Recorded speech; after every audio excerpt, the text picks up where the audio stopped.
அதிமுகவே ஆம்புலன்ஸில் செல்லும் நிலை விரைவில் மக்கள் ஏற்படுத்துவார் என்ற ஒரு கருத்தையும் சொல்லியிருக்கிறார். அதோட அதிமுக ஐசியூல இருக்குதா சொல்றார்.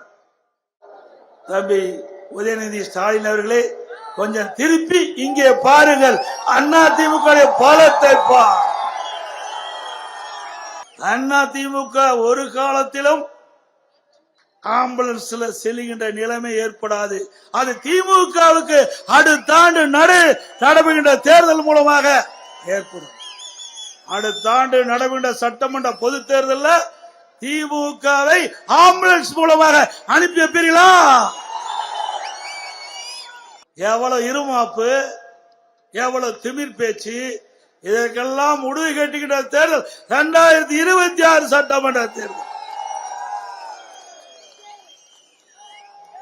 உதயநிதி ஸ்டாலின் அவர்களே, திமுக அரசாங்கத்துக்கு மக்கள் வெண்டிலேட்டர் வைத்து விட்டார். அடுத்த ஆண்டு வரை அந்த வெண்டிலேட்டர் ஓடும். அடுத்த ஆண்டு ஏப்ரல் மாதம் வெண்டிலேட்டரை எடுத்தால் திமுக கட்சி அதோட க்ளோஸ். எதிர்கட்சி தலைவர் திரு பழனிசாமி அவர்கள் பஸ் எடுத்துட்டு கிளம்பிட்டாரு. கிட்டத்தட்ட 3 மாசமா பஸ்ல தான் சுத்திட்டு இருக்காரு. ஒரு 15 நாட்களுக்கு முன்பு நீங்க பார்த்திருப்பீங்க, தொலைக்காட்சியில பார்த்திருப்பீங்க.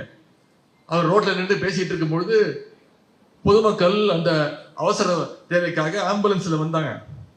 அந்த ஆம்புலன்ஸை நிப்பாட்டி அதை மிரட்டி அந்த ஆம்புலன்ஸ் வண்டியை நோட் பண்ணுங்க, அந்த டிரைவரை கீழே இறக்குங்க, இப்படி பல்வேறு இடைஞ்சல்கள் பண்ணி ஒரு அவசர ஊர்தியை நிப்பாட்டின, அதை விமர்சனம் பண்ண வீடியோக்கள்லாம் வைரல் ஆச்சு.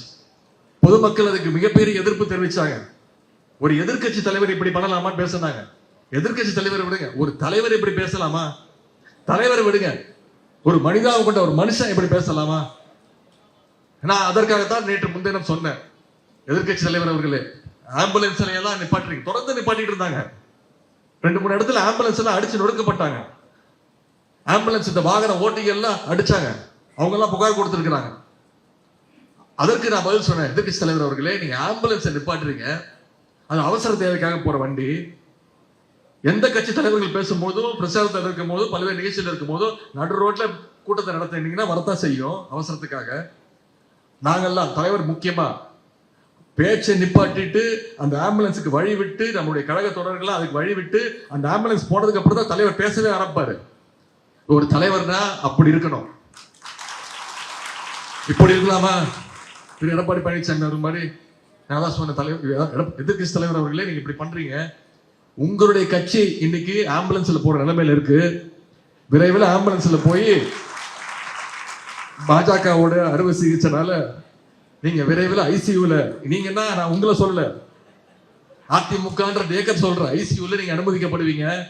கடைசியில உங்களை காப்பாற்றுற மருத்துவராகவும் எங்களுடைய தலைவர் தான் வருவார் பாருங்க அப்படின்னு தான் சொன்னேன்.